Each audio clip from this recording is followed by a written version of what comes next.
Adapun zuhud adalah meletakkan kekayaan di tangan dan tidak meletakkan kekayaan di hati. Sebab kalau seandainya Bu, kekayaan diletakkan di hati kita, jangan cerita uang triliunan atau miliaran, ratusan ribu saja kalau hilang, itu kayak kiamat bangkit dari kuburan tuh. Pamannya ibu kehilangan dompet, wah kayak kiamat tuh. Udah kayak dunia ini menimpa dia kan gitu. Tapi kalau seandainya kekayaan itu diletakkan di hati, datang ke tangan, pergi berpindah tangan. Jadi kalau datang kekayaan itu hanya sebatas di tangan. Kalaupun pergi, itu hanya berpindah dari tangan. Maka hati tidak akan terpengaruh dengan kekayaan yang datang dan pergi itu. Tapi kalau kekayaan diletakkan di hati, maka datang kekayaan itu akan menjadi cinta, dan ketika pergi akan menjadi sedih. Itu kalau diletakkan di hati. Tapi kalau diletakkan di tangan, ya hanya sebatas datang ke tangan dan pindah dari tangan ke tangan, itu saja. Supaya kita tidak menjadi hamba dinar. Memang agak sulit gitu ya untuk menjauhkan kita dari harta kalau harta sudah depan mata. Tapi yang jelas bahwa seorang muslim itu harus setiap hari belajar zuhud. Belajar zuhud supaya kalau kehilangan sesuatu dari dunia, sedihnya tidak melampau, dan kalau datang kekayaan pun bahagianya tidak membuat dia lupa diri.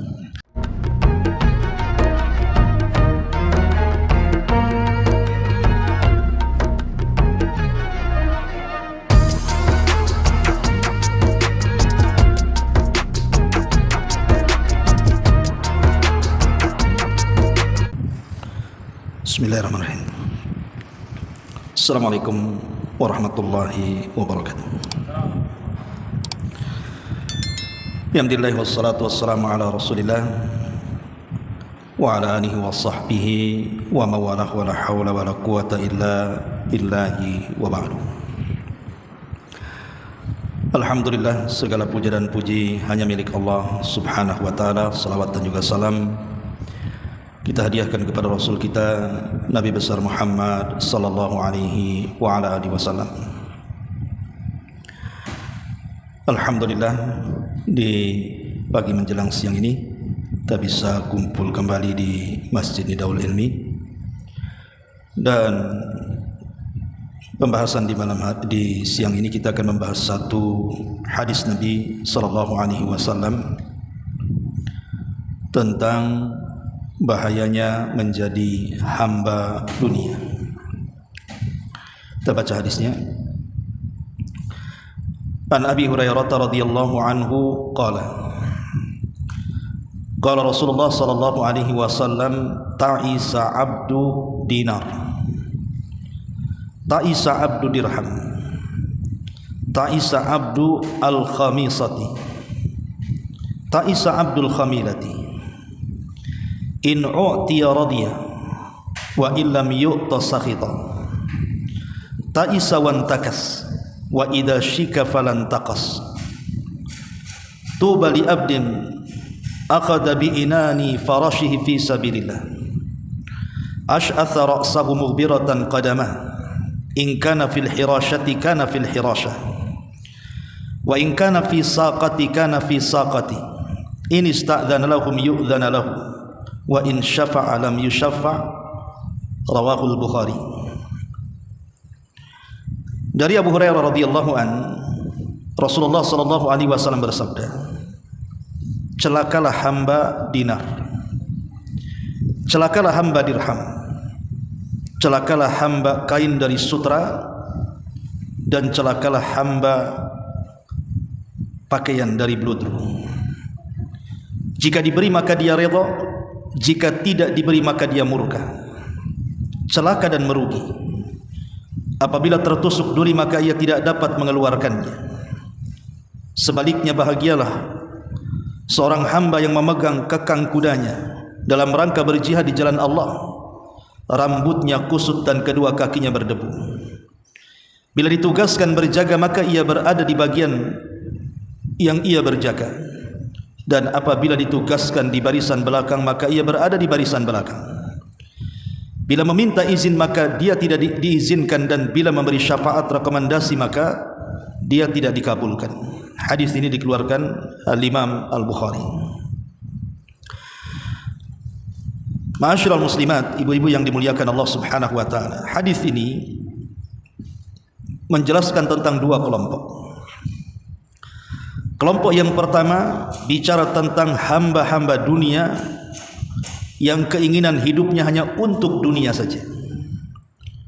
Dan kelompok yang kedua hamba-hamba Allah sejati, hamba-hamba yang senantiasa redha dengan segala yang membuat Allah Subhanahu wa taala senang dan membenci segala apa yang mengundang kemurkaan Allah Subhanahu wa taala.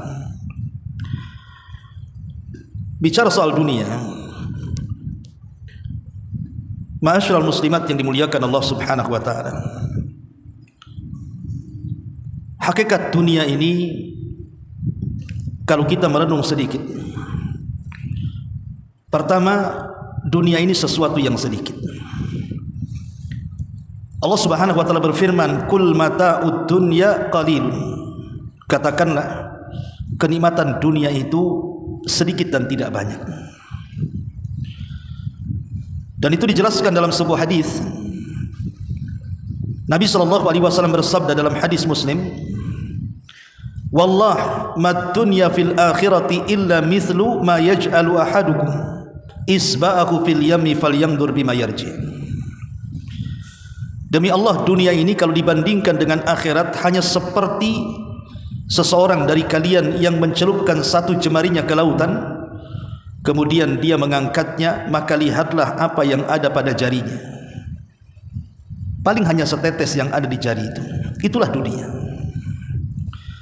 Jadi hakikat dunia itu hanya sedikit saja. Tetapi hakikat akhirat itu luas seluas-luasnya. Makanya dalam hadis qudsi yang sangat panjang, dalam potongannya Nabi SAW mengatakan, seandainya manusia pertama dan manusia terakhir, kemudian jin dan manusianya berkumpul di sebuah lapangan yang luas, kemudian mereka meminta semua keinginannya kepada Allah Subhanahu wa taala, maka Allah akan berikan semua keinginannya, dan itu seperti jarum pentul yang dipendamkan ke lautan kemudian diangkat. Lihatlah di ujung jarum itu, itulah setetes dunia yang dibagi kepada seluruh manusia, jin dan manusianya. Sementara lautan itulah akhiratnya. Dari sini kita tahu bahwa dunia itu sedikit dibandingkan akhirat. Lalu buat apa mengejar yang sedikit dan meninggalkan yang banyak? Ini yang pertama. Yang kedua, dunia ini singkat. Di dalam surah Al-Mu'minun ayat 112, Allah Subhanahu wa taala berfirman, "Qala kam labistum fil ardi adadas sinin?" Qalu labisna yawman aw ba'da yawmin fas'alil 'adid. Berapa tahun kalian tinggal di permukaan bumi ini? Mereka menjawab, kami tinggal di bumi 1 hari atau sebagian hari. Maka tanyakanlah kepada orang-orang yang pandai menghitung itu. Ayat ini bicara tentang orang-orang yang berkumpul di padang mahsyar. Jadi orang-orang yang berkumpul di padang mahsyar itu, mereka akan ditanya oleh Allah Subhanahu wa taala, sewaktu kalian di dunia, berapa tahun kalian tinggal di sana? Maka manusia yang ada di padang mahsyar itu menjawab, sungguh kami tinggal di dunia boleh jadi 1 hari atau mungkin setengah hari. Ya, karena orang akan tinggal di padang mahsyar itu 50.000 tahun lamanya. Sementara manusia di dunia ini paling banyak mungkin 70, 80 atau 100 tahun sudah meninggal. Sementara orang yang berada di akhirat atau di padang mahsyar itu, mereka harus tinggal cukup lama. Makanya kalau kita lihat bandingan kehidupan dunia dengan akhirat itu, kehidupan dunia ini sangat singkat sekali. Sementara kehidupan akhirat itu sangat panjang sekali. Makanya ada istilah, sepanjang-panjangnya kehidupan dunia pasti dia pendek, tapi sependek-pendeknya kehidupan akhirat pasti dia panjang. Karena Allah Subhanahu wa taala berfirman, "Inna yawman 'inda rabbika ka alfi sanati mimma ta'udun." Sungguh 1 hari di sisi Rabbmu nanti di akhirat adalah seperti 1000 tahun seperti kalian hitung. Artinya 1 hari kehidupan akhirat itu bagikan 1000 tahun kehidupan dunia. Dari sini kita tahu hakikat dunia itu hanya singkat sekali. Ini yang kedua. Yang ketiga, dunia ini penuh dengan ujian dan cobaan. Selama manusia dilahirkan di dunia, maka selama itu manusia akan diuji dan dicoba oleh Allah Subhanahu wa taala. Karena dunia bukan tempat istirahat. Dunia ini tempat ujian yang semua manusia pasti akan melewatinya. Ma'asyiral muslimat yang dimuliakan Allah Subhanahu wa taala. Al-Imam Ibnul Qayyim rahimahullahu taala, beliau mengatakan, "Anna Allah Subhanahu wa taala khalaqal ghaniyya wal faqira libtila'in wal imtihan." Sesungguhnya Allah Subhanahu wa taala terkadang menciptakan ada manusia itu yang kaya raya. Allah cukupkan kehidupannya. Tapi di lain sisi juga Allah ciptakan manusia itu ada yang miskin papa. Boleh jadi mungkin susah untuk mencari makan dan kehidupan di dunia ini. Tapi dua-duanya, kata Imam Ibnul Qayyim, adalah cobaan dan juga ujian dari Allah Subhanahu wa taala. Si kaya diuji dengan kekayaannya, si miskin juga diuji dengan kemiskinannya. Ma'asyiral muslimat yang dimuliakan Allah Subhanahu wa taala. Karena sering saya ulang-ulang bahwa hakikat kebahagiaan itu bukan ada di harta benda. Betapa banyak orang-orang yang kaya raya itu hidupnya tidak bahagia. Dan bukan pula kemiskinan itu menjadi hidup sengsara. Betapa banyak orang-orang miskin itu yang menikmati hidupnya. Karena hakikat kebahagiaan itu bukan pada kekayaan. Sehingga ada seorang ulama dari zaman salaf, Hisham ibn Malik ibn Marwan, Hisham ibn Malik ibn Marwan rahimahullahu ta'ala, ketika dia sedang tawaf haji, berjumpa dengan Imam Salim, putra daripada Abdullah ibn Umar radhiyallahu anhuma. Karena Hisham ini seorang raja, tentu dunia bagi dia di tangannya. Apapun yang dikehendaki oleh Khalifah Hisham, yang namanya dia khalifah, tentu tinggal bicara saja sudah ada di depannya. Karena dunia berada di genggamannya. Jadi ketika dia sedang tawaf, dia berjumpa dengan Imam Salim, putra daripada Abdullah ibn Umar radhiyallahu anhuma. Lah Salim ini kebetulan sedang tawaf, menjinjing sandalnya yang putus. Kemudian juga pakaiannya lusuh yang harganya tidak kurang daripada 2 dirham. Jadi Hisham ini merasa kasihan dengan Salim, dan sedang tawaf Hisham mengatakan, "Ya Salim, kira-kira apa yang kau hajatkan dariku? Tinggal bicara, nanti aku akan beri." Tapi tiba-tiba Salim marah kepada Khalifah Hisham dan mengatakan, "Ya Khalifah, apakah harus meminta sesuatu kepada selain Allah sementara kita berada di rumah Allah? Aku tidak akan meminta sesuatu kepadamu." Akhirnya kemudian Hisham pun malu dan terdiam. Selesai tawaf dia mengikuti Salim sampai di luar haram. Dikiranya karena dia mengatakan seperti itu karena berada di depan Ka'bah, sehingga Salim bicara seperti itu. Tapi setelah kemudian di luar Ka'bah, di luar Masjidil Haram, maka kemudian Khalifah Hisham ibn Abdul Malik ini mencoba kemudian bertanya kembali kepada Salim dan mengatakan, "Ya Salim, sekarang kita sudah berada di luar haram. Kira-kira apa yang kau hajatkan dariku, aku akan beri." Tapi sekali lagi Imam Salim mengatakan kepada Khalifah Hisham ini dan mengatakan, "Ya Hisham, apakah yang kau maksud adalah kebutuhan-kebutuhan dunia atau kebutuhan-kebutuhan akhirat?" Kemudian sang khalifah mengatakan, ya Salim, adapun kebutuhan akhirat, maka tidak mungkin kau meminta kepada aku. Mintalah kepada Allah Subhanahu wa taala. Yang ku maksud adalah kehidupan dunia, kebutuhan dunia. Mintalah sesuatu, aku akan beri." Maka Salim mengatakan, "Ya khalifah, selama aku hidup, aku sangat malu meminta sesuatu kepada Rabb pemegang dunia ini. Bagaimana mungkin aku meminta kepada zat atau kepada dirimu yang tidak memegang dunia?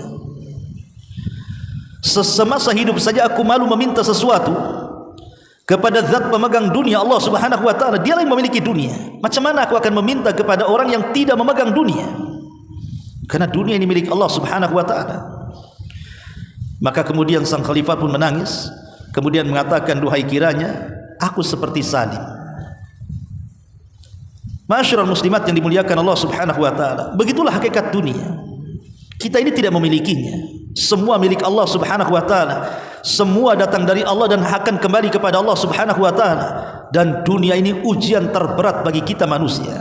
Sebagaimana Rasul mengatakan, setiap umat ini memiliki fitnah, dan fitnah umatku adalah dunia. Ma'asyiral muslimin wal muslimat rahimani wa rahimakumullah. Ini yang ketiga, bahwa dunia ini dipenuhi dengan ujian dan cobaan. Kemudian yang keempat, dunia ini sesuatu yang fana. Tidak ada manusia yang hidup selamanya di dunia. Seandainya mereka para nabi sekalipun, manusia-manusia mulia yang kita kenal sebagai para nabi, ulul azmi minar rusul sekalipun, mereka semua sudah meninggalkan kita. Tidak ada satupun nabi yang masih hidup sampai hari ini. Bahkan Nabi kita Muhammad sallallahu alaihi wasallam di usia 63 tahun juga meninggal dunia. Kalau seandainya manusia semulia para nabi dan rasul mereka meninggal dunia, macam mana kita yang bukan nabi? Tentu lebih layak untuk tidak hidup lama di dunia. Sementara para nabi yang manfaatnya sudah jelas kepada manusia, membawa keberkahan hidup mereka dunia dan akhirat saja, mereka diwafatkan. Macam mana pula kita yang terkadang tidak memberikan manfaat untuk diri, bahkan untuk orang lain, menginginkan hidup selamanya? Makanya dunia itu sesuatu yang fana. Itulah hakikat dunia. Ma'asyiral muslimat yang dimuliakan Allah Subhanahu wa taala, Aisyah radhiyallahu anha, ummul mukminin, ketika beliau sudah tua, sudah sepuh. Aisyah itu kan buta matanya, setelah dia tua buta matanya. Jadi sebelum wafatnya Aisyah radhiyallahu anha ini, dia selalu menyedekahkan seluruh barang-barang yang ada di rumahnya. Jadi terkadang dia meraba-raba dengan kebutaannya. Kalau ada barang, kemudian dipanggil pembantunya dan mengatakan, kemarilah, ambilkan barang ini, sedekahkan kepada fulan ibn fulan. Maka besoknya gitu lagi, dia meraba-raba ada barang lagi, dia mengatakan kepada pembantunya, wahai fulan, ambillah barang ini, sedekahkan kepada fulan ibn fulan. Sampai satu isi rumah habis, sehingga tidak ada lagi barang yang disedekahkan, karena sudah tidak ada lagi. Sehingga kemudian Aisyah mengatakan kepada pembantunya dalam kondisi buta, carikan barang lagi, aku ingin bersedekah. Kata pembantunya, wahai ummul mukminin, sudah tidak ada barang, sudah kau sedekahkan semuanya. Kemudian pembantunya mengatakan, kenapa kau lakukan seperti itu wahai ummul mukminin? Apa yang kau sisakan di sini? Maka Aisyah radhiyallahu anha mengatakan, ingat bahwa akhirat itu jauh lebih baik dan lebih kekal. Wal akhiratu khairun wa abqa. Akhirat itu lebih baik dan lebih kekal. Jadi Aisyah radhiyallahu anha mengajarkan kepada kita bahwa dunia ini fana, akhirat itu kekal. Karena dunia ini tidak akan lama, apapun di dunia ini tidak akan lama. Semua ada expirednya bahasa kitanya. Tidak ada yang kekal di dunia. Sebutkan apa yang kekal di dunia. Tidak ada yang kekal di dunia ini. Mau manusianya, mau binatangnya, mau jinnya, mau malaikatnya, mau tumbuh-tumbuhannya, semua ada waktu hidup mereka. Pasti satu hari mereka akan mengalami kematiannya. Itulah hakikat dunia. Hakikat dunia ini sangat pendek sekali, dan orang tidak mungkin fana. Ditambah kalau seandainya kita melihat usia manusia itu semakin kemari itu semakin pendek, bukan semakin panjang. Kalau dulu para nabi dan umat-umat sebelum Islam itu mereka diberikan usia yang panjang-panjang, tapi semakin ke sini bukan hanya posturnya yang lebih pendek, usianya pun lebih pendek. Makanya Nabi SAW hanya membatasi umur usia umatnya itu berkisar 60 sampai 70 tahun saja, sedikit yang melewati 70 tahun. Ya, karena dunia itu sesuatu yang fana. Ma'asyiral muslimat yang dimuliakan Allah Subhanahu wa taala, berkata Luqmanul Hakim kepada anaknya, ya bunai, wahai anakku, carilah dunia untuk akhirat, maka engkau akan mendapatkan keuntungan dua-duanya. Wala tabi akhirataka bidunya, dan jangan kau jual akhiratmu karena duniamu, karena itu akan merugikan kedua-duanya. Kenapa Luqmanul Hakim mengatakan kepada anaknya seperti itu? Seolah-olah dia mengisyaratkan bahwa kehidupan kita ini bukan di dunia, tapi kehidupan kita ini di akhirat. Dunia ini hanya tempat persinggahan seperti seorang musafir, singgah di sebuah tempat kemudian beristirahat kemudian melanjutkan perjalanan kembali. Itulah yang diwasiatkan kepada oleh Rasul sallallahu alaihi wasallam kepada Ibnu Umar radhiyallahu anhuma, kun fid dunya ka'annaka gharib aw abirus sabil. Wahai Ibnu Umar, jadilah engkau di dunia itu seperti orang asing ataupun seperti orang yang sedang melakukan safar. Ma'asyiral muslimat yang dimuliakan Allah Subhanahu wa taala. Ini yang kelima, yang keenam. Dunia ini sesuatu yang hina sesuai dengan namanya. Kenapa dunia disebut dunia? Dalam bahasa Arab dunia itu ad-dunya. Karena ad-dunya itu artinya hina. Dunia itu artinya hina, ad-dana'ah. Lihat bagaimana sabda Nabi sallallahu alaihi wasallam, "Lau kanatid dunya ta'dilu indallahi janaha ba'udha, ma saqa kafiran minha syarbata ma'in." Kalau seandainya dunia ini ada sedikit manfaat di sisi Allah walaupun seperti sayap seekor nyamuk, tentu orang kafir tidak mungkin diberikan kesempatan untuk minum walaupun satu teguk dari air. Kata Nabi SAW, seandainya dunia ini ada manfaatnya walaupun sedikit, walaupun seperti sayap nyamuk, kata Rasul, tentu orang kafir tidak mungkin diberikan kesempatan walaupun satu teguk air di dunia. Tapi karena dunia itu tidak ada manfaat sama sekali, bahkan dunia itu mal'un, terlaknat, makanya orang kafir mereka bisa minum sepuas-puasnya yang mereka kehendaki. Lihat bagaimana Nabi SAW menjelaskan tentang bagaimana hinanya dunia. Bahkan Nabi SAW jelas-jelas mengatakan, ala inna dunya mal'unatun. Ingat, dunia ini terlaknat. Mal'unun ma fiha, bahkan orang-orang yang di dalamnya juga dilaknat. Baru Nabi SAW mengecualikan kecuali orang yang zikir kepada Allah, orang yang beribadah kepada Allah, orang yang mencari ilmu dan yang mengajarkan ilmu, barulah dunia manfaat bagi mereka. Ma'asyiral muslimat yang dimuliakan Allah Azza wa Jalla, Abu Darda radhiyallahu anhu mengatakan, "I'lamu anna qalilan yughnikum khairun min katsirin yulhikum." Ketahuilah bahwa sedikit dunia yang kalian miliki, ketika kalian merasa cukup dengan apa yang diberikan Allah, itu lebih baik dibandingkan banyak tapi melalaikan kepada Allah Subhanahu wa taala. Dunia sedikit tapi menjadikan kita taat, itu lebih baik daripada banyak dunia menjadikan kita bejat. Karena rahasia bejatnya manusia itu ada di dunia. Dan itu berdasarkan firman Allah Subhanahu wa taala, "Kalla innal insana la yatgha an ra'ahu istaghna." Sekali-kali jangan seperti itu. Ketika dunia menguasai dia, maka dia pun melampaui batas. Lihat Qarun. Dijelaskan dalam sejarah Qarun itu, dia adalah termasuk kaum daripada Nabi Musa alaihi salam. Orang yang soleh pada awalnya. Bahkan dia ahli daripada qiraah Taurat. Jadi dia memiliki suara yang sangat indah sekali Qarun itu, sampai disebut munawwir. Saking indahnya suara Qarun kalau membaca kitab Taurat itu. Jadi diundang kemana-mana untuk membaca Taurat. Satu hari dia datang kepada Nabi Musa alaihi salatu wassalam, minta agar doa-doanya dikabulkan. Akhirnya Nabi Musa mengajarkan kepada Qarun Ismul A'zam, nama Allah yang agung, yang dengan nama itu dia bisa berdoa dan doanya mustajab. Setelah dia menguasai Ismul A'zam, maka dia meminta kepada Allah Subhanahu wa taala untuk dibukakan dunia kepadanya, dan Allah kabulkan permintaannya. Maka dengan sebab itu Qarun menjadi manusia yang paling kaya raya di zamannya. Tapi apa yang terjadi?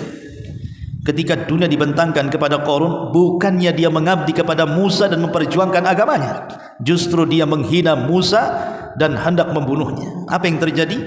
Maka Allah Subhanahu wa taala katakan, fa khasafna bihi wa bidarihi al-ardh. Kami tenggelamkan Qarun dan seluruh kekayaannya. Itulah dunia. Rahasia bejatnya manusia itu ada di dunia. Ma'asyiral muslimat yang dimuliakan Allah Subhanahu wa taala. Dan yang terakhir, hakikat dunia, dunia ini adalah diciptakan oleh Allah untuk menjadi fitnah. Untuk menjadi fitnah. Betapa banyak kemudian orang-orang terfitnah dengan dunia, sehingga ketika kemudian dia mencari dunia itu tidak pandang bulu apakah yang halal, apakah yang haram, ataukah yang boleh, ataukah yang tidak boleh, apakah yang baik, ataukah yang tidak baik, semua dia ambil. Nabi SAW mengatakan, ya'ti 'alan nasi zamanun la yubalil mar'u bima akhadal mal aminal halali am minal harami. Akan datang zamannya, kata Rasul, manusia tidak akan peduli lagi soal mencari dunia, apakah yang dicarinya halal ataukah yang dicarinya haram, maka manusia sudah tidak peduli lagi. Dan zaman itu sudah ada hari ini. Lihat hari ini orang-orang yang mencari harta, enggak peduli mereka, yang penting kaya. Mereka mau menipu, tidak merasa bahwa dia sedang menipu. Mereka mengejar dengan riba, dia tidak peduli kalau riba itu dosa besar. Mengambil hak orang lain dengan cara mengurang-urang takaran, timbangan, meteran, atau curang dalam dagang, enggak peduli. Yang penting untung banyak. Begitulah kondisi dunia memfitnah manusia, sehingga ketika mencari dunia sudah tidak peduli. Atau bentuk fitnah dunia itu al-mubalaghatu fil ishtighal, berlebih-lebihan ketika menyibukkan diri dengan dunia. Ada orang-orang itu yang dicari memang halal bukan haram. Dia tidak menipu orang, dia tidak memakan riba, dia tidak mengurangi takaran, timbangan, meteran, atau curang dalam dagangan. Betul-betul dia halal, dia yang dicari. Tetapi dia terlampau berlebih-lebihan. Dia menghabiskan waktu hanya untuk mengejar dunia, lupa pula dengan akhiratnya. Lupa dengan salatnya, lupa dengan ngajinya, lupa dengan zikirnya, lupa dengan Qur'annya, lupa, dan begitu seterusnya. Lah ini juga bagian daripada fitnah. Atau bagian daripada fitnah dunia itu al-ghulu fi mahabbatid dunya, terlampau cinta dengan dunia sehingga bakhil. Ada orang-orang yang bakhil karena melampaui kecintaan dia kepada dunia dibandingkan kepada Allah Subhanahu wa taala. Sebagaimana Allah Subhanahu wa taala mengatakan, "Wa man yuqashshuha nafsi fa ulaika humul muflihun." Orang-orang yang mereka mampu melawan rasa kikirnya, maka mereka termasuk orang-orang yang beruntung. Tapi sebaliknya, orang-orang yang kikir karena terlampau cinta dengan dunianya, maka mereka termasuk orang-orang yang rugi. Ma'asyiral muslimat yang dimuliakan Allah Subhanahu wa taala, Al-Imam Asy-Syafi'i rahimahullahu taala sampai mengatakan, "Man ghalabat alaihi syiddatus syahwa li hubbil hayati alzamathul ubudiyyatu li ahliha." Barang siapa yang terkalahkan syahwat dengan syahwat kecintaan dia kepada dunia, maka syahwat itu akan melazimkan, mengharuskan dia menyembah dunia tadi. Orang kalau sudah cinta dunia, lama-lama disembah tuh dunia tuh. Orang kalau menyembah syahwat, lama-lama dia mencintai syahwat dan menyembah syahwatnya. Itulah yang dimaksud hadis yang kita baca ini, ta'isa abdud dinar wa ta'isa abdud dirham. Celaka hamba dinar dan hamba dirham. Ma'asyiral muslimin yang dimuliakan Allah, muslimat yang dimuliakan Allah Subhanahu wa taala. Maka bagian daripada fitnah dunia adalah melampaunya kecintaan sehingga hati terpaut dengan dunia. Dan yang keempat, bagian daripada fitnah dunia, terkadang dunia ini membutakan mata dia. Dia tidak bisa memandang mana hak, mana batil. Dia tidak bisa memandang mana yang benar, mana yang salah, karena tertutup dengan dunianya. Dan ini sangat bahaya, karena kalau sudah tertutup kebenaran dari dunianya, maka susah mendapatkan hidayah dalam hidupnya. Sehingga orang memandang bahwa ketika ada orang yang penuh dengan dunia, dia anggap lebih mulia dibandingkan orang-orang yang beragama. Dan itu paling banyak di masyarakat. Orang lebih menghargai orang-orang yang penuh dengan dunia dibandingkan orang-orang yang betul-betul menggeluti agama. Subhanallah. Contoh sederhana, ketika ada orang yang memiliki anak perempuan, kemudian dipinang, yang satu orang kaya, yang satu pula miskin tapi pandai agama. Orang lebih memilih yang jelas-jelas dunianya dibandingkan yang tidak jelas dunianya, walaupun dia pakar agama.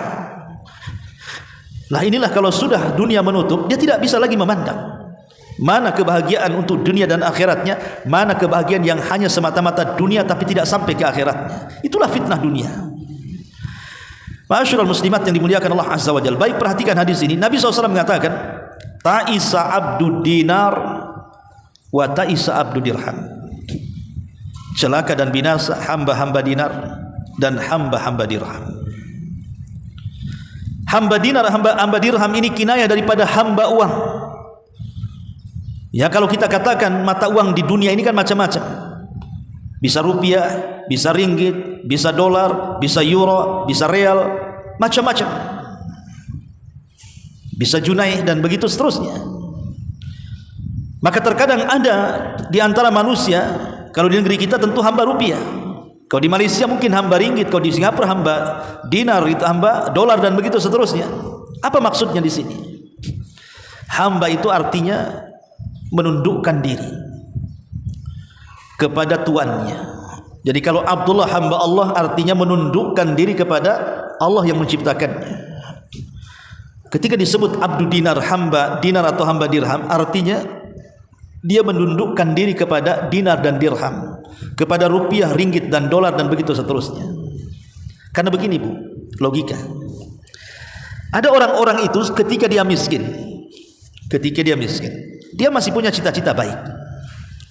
Dia berangan-angan dalam hidupnya, kalau saya kaya, inginlah saya bantu masjid, bantu pesantren, bantu panti asuhan, bantu orang-orang fakir, anak-anak miskin dan begitu seterusnya. Ada orang-orang itu ketika susah punya pemikiran positif, seolah-olah ketika dia sudah kaya dia bisa mengatur kekayaan. Tapi apa yang terjadi? Setelah Allah bentangkan dunia kepadanya, mungkin enggak dia yang mengatur dunia atau dunia mengatur dia? Sedikit sekali orang yang mampu mengatur dunia. Kebanyakan orang itu diatur dunia. Dan kalau dunia yang mengaturnya, maka cita-cita mulia sewaktu miskin setelah kaya itu hanya dongeng belaka Bu. Hanya omong-omong bahasa sekarang ini. Ngomong saja nggak jelas. Iya, waktu miskin Anda ngomong seperti itu. Kalau sudah kaya belum tentu. Cita-cita ketika miskin ingin membantu, ingin membangun pesantren, membangun masjid, menolong orang-orang miskin dan begitu seterusnya, itu hanya omong kosong. Karena kalau dunia sudah di tangannya, terkadang betapa banyak orang yang kemudian terobahkan dengan dunia.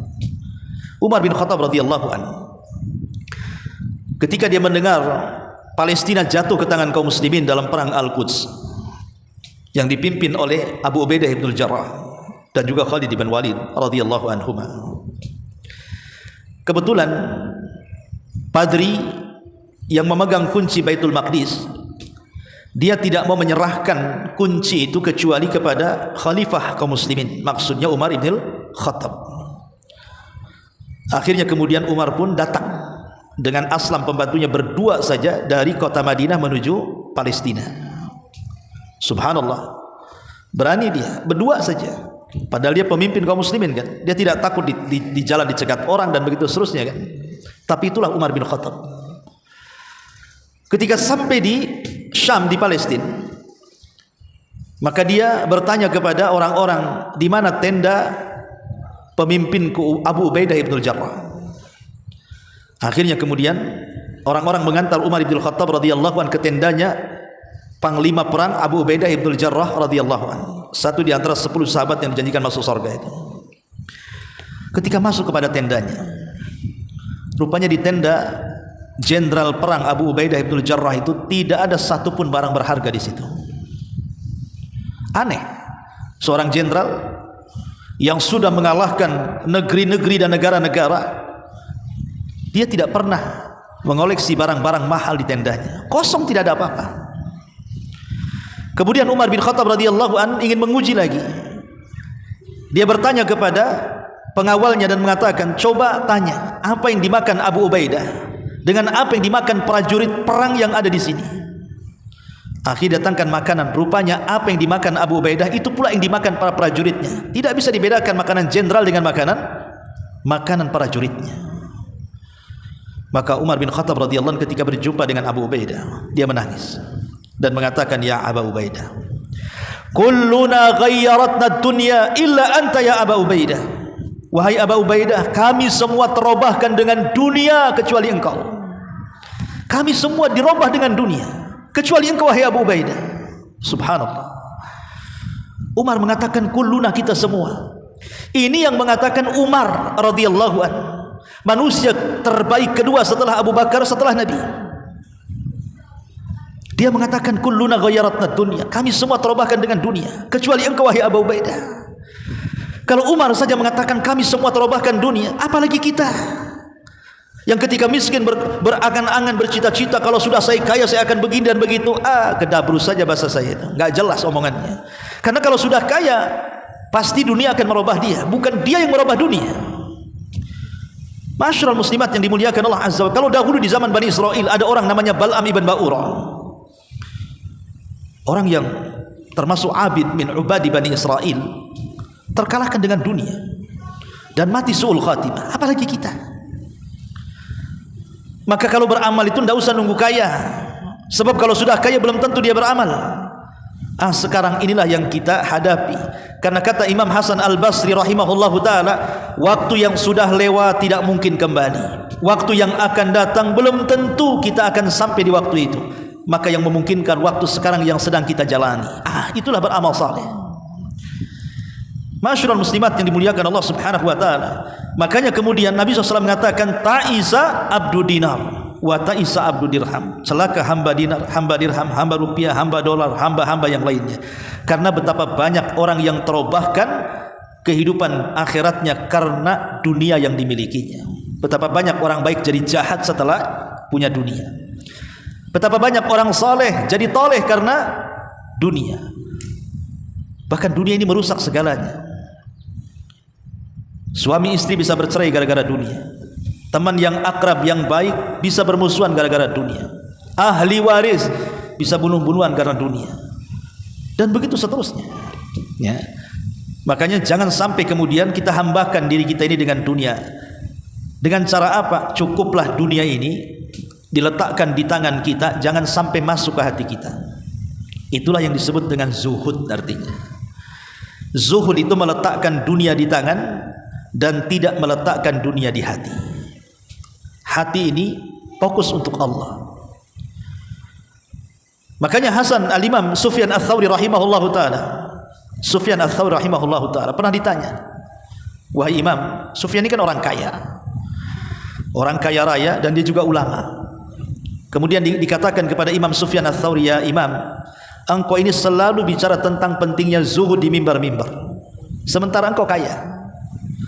Seolah-olah orang yang bertanya ini tidak paham makna zuhud, dan dia pahami kalau zuhud itu harus miskin, harus compang-camping, harus tidak punya uang, mungkin begitu. Sehingga dia bertanya kepada Sufyan al-Thawri, engkau ini kaya raya tapi kau bicara zuhud. Maka Sufyan al-Thawri mengatakan, kenapa aku harus kaya? Kata Sufyan al-Thawri, supaya aku tidak menjilat pemerintah. Kalau aku miskin bisa saja aku menjilat pemerintah, dan aku tidak bisa mengucapkan kalimat yang hak kepada pemerintah. Ketika sudah menjilat kan susah untuk menasihati, karena sudah terjilat dia. Kemudian kata Sufyan al-Thawri, adapun zuhud adalah meletakkan kekayaan di tangan dan tidak meletakkan kekayaan di hati. Sebab kalau seandainya kekayaan diletakkan di hati kita, jangan cerita uang triliunan atau miliaran, ratusan ribu saja kalau hilang, itu kayak kiamat bangkit dari kuburan tuh. Pamannya ibu kehilangan dompet, wah kayak kiamat tuh. Udah kayak dunia ini menimpa dia kan gitu. Tapi kalau seandainya kekayaan itu diletakkan di hati, datang ke tangan, pergi berpindah tangan. Jadi kalau datang kekayaan itu hanya sebatas di tangan. Kalaupun pergi itu hanya berpindah dari tangan. Maka hati tidak akan terpengaruh dengan kekayaan yang datang dan pergi itu. Tapi kalau kekayaan diletakkan di hati, maka datang kekayaan itu akan menjadi cinta, dan ketika pergi akan menjadi sedih. Itu kalau diletakkan di hati. Tapi kalau diletakkan di tangan, ya hanya sebatas datang ke tangan dan pindah dari tangan ke tangan, itu saja. Supaya kita tidak menjadi hamba dinar. Memang agak sulit gitu ya untuk menjauhkan kita dari harta kalau harta sudah depan mata. Tapi yang jelas bahwa seorang muslim itu harus setiap hari belajar zuhud. Belajar zuhud supaya kalau kehilangan sesuatu dari dunia, sedihnya tidak melampau, dan kalau datang kekayaan pun bahagianya tidak membuat dia lupa diri. Masyarul muslimat yang dimuliakan Allah subhanahu wa ta'ala. Kemudian Nabi SAW mengatakan, ta'isa abdul khamisah wa ta'isa abdul khamilah. Celaka hamba busana, hamba pakaian. Dan ini khusus kepada kaum hawa ya. Sebab kalau bapak-bapak sih nggak peduli dengan pakaianmu. Kadang-kadang satu minggu itu aja nggak ganti-ganti. Itu juga pakaian kerja, itu juga pakaian sholat, itu juga pakaian tidur. Itu bapak-bapak. Dia nggak peduli dan nggak tertarik juga dengan pakaian yang dipakai kawannya. Tanyalah suami-suami ibu, kalau kawannya punya pakaian bagus dipakai, nggak mungkin ngelirik-lirik pakaian. Ini dari mana, beli di mana, tokonya di mana, berapa harganya, nggak ada bapak-bapak itu. Yang suka tanya pakaian itu ibu-ibu. Kalau kawannya ini pakai pakaian bagus, kemudian juga branded ataupun mungkin bawa tas, bawa apa, pasti ada lirikan mata tuh. Cantik nih pakaiannya, beli di mana? Online ya, COD. Berapa harganya? Berapa hari datangnya? Bisa nggak saya kasih nomor telepon penjualnya? Nawar bisa nggak ya? Itu kadang-kadang itu yang begitu tuh perempuan tuh. Makanya saya pastikan Bu, di rumah lemari ibu lebih banyak dibandingkan lemari bapak kan. Lemari ibu itu pasti 3 tuh pintunya tuh. Kalau bapak itu 1 udah separuh tuh. Karena separuhnya diambil juga untuk ibu kan. Itu menunjukkan bahwa yang suka ngoleksi pakaian itu biasanya ibu-ibu. Bapak-bapak itu jarang koleksi pakaian kan. Tidak mengapa ibu itu membeli pakaian baru, tidak ada masalah. Karena Rasul mengatakan, apakah orang itu dikatakan sombong wahai Rasul ketika menggunakan pakaian baru, sendal baru dan begitu seterusnya? Kata Rasul tidak. Sombong itu kata Rasul ketika merendahkan orang dan menolak nasihat. Artinya tidak dilarang. Cuman yang jadi masalah, terkadang ada seorang akhwat itu lupa diri. Otaknya itu hanya pakaian saja. Kalau dia pegang handphone, dia tidak pernah lihat YouTube pengajian dah. Atau mungkin dia lihat di Google artikel-artikel yang perlu dibaca dari akidah, fikih atau enggak.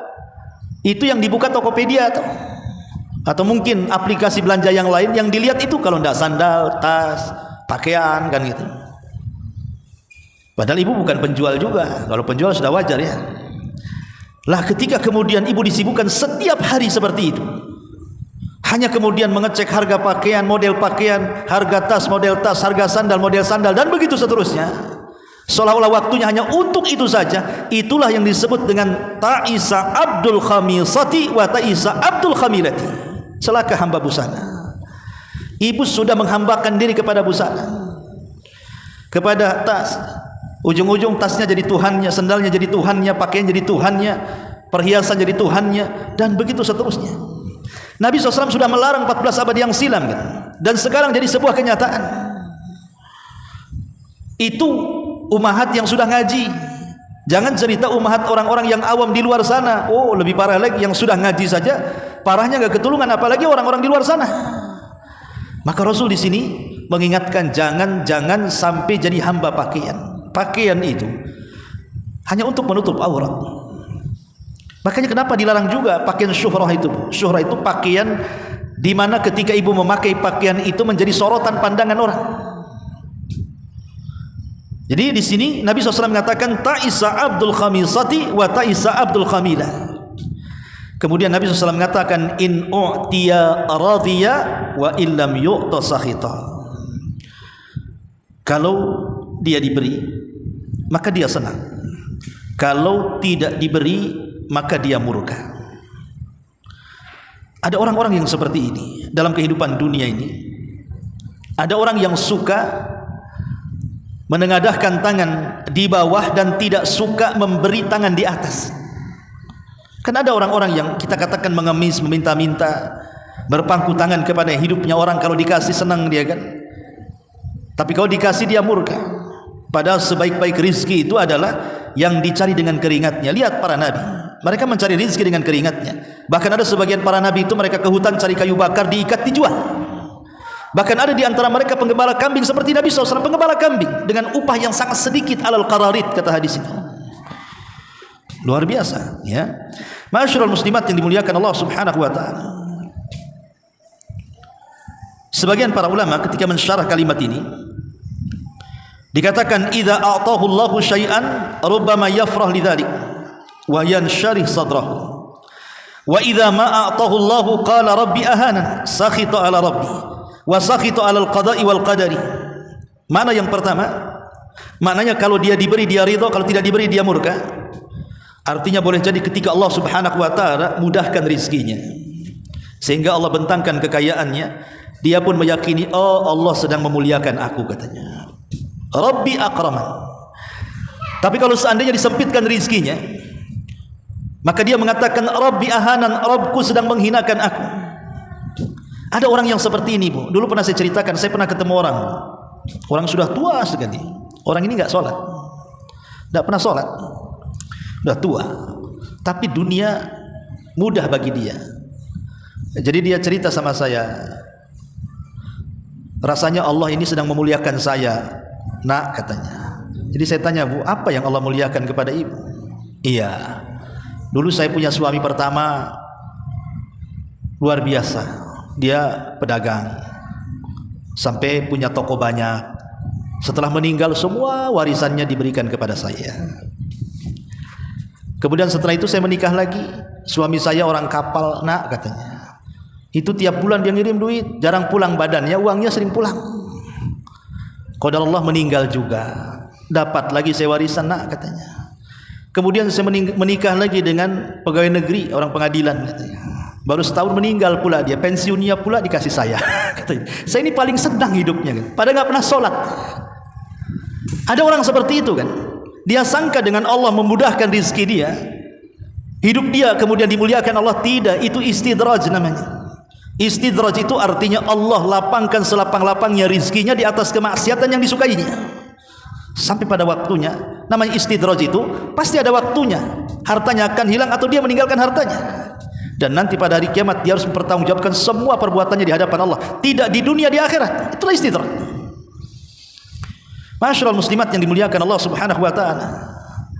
Makanya dari sini pemahaman pertama, ada orang-orang yang diberikan rizki oleh Allah, dia merasa bahwa Allah sedang memuliakannya, dan kalau disempitkan rizkinya Allah sedang menghinakannya. Lah ada orang yang seperti itu, padahal tidak demikian. Yang namanya kekayaan itu bukan tanda cinta, atau kefakiran itu bukan tanda benci. Inilah diantara penjelasan singkat dari hadis Ta'isa abdu ad-dinar, celaka hamba dinar. Wallahu a'lam bishawab. Sampai di sini, mudah-mudahan ada manfaat.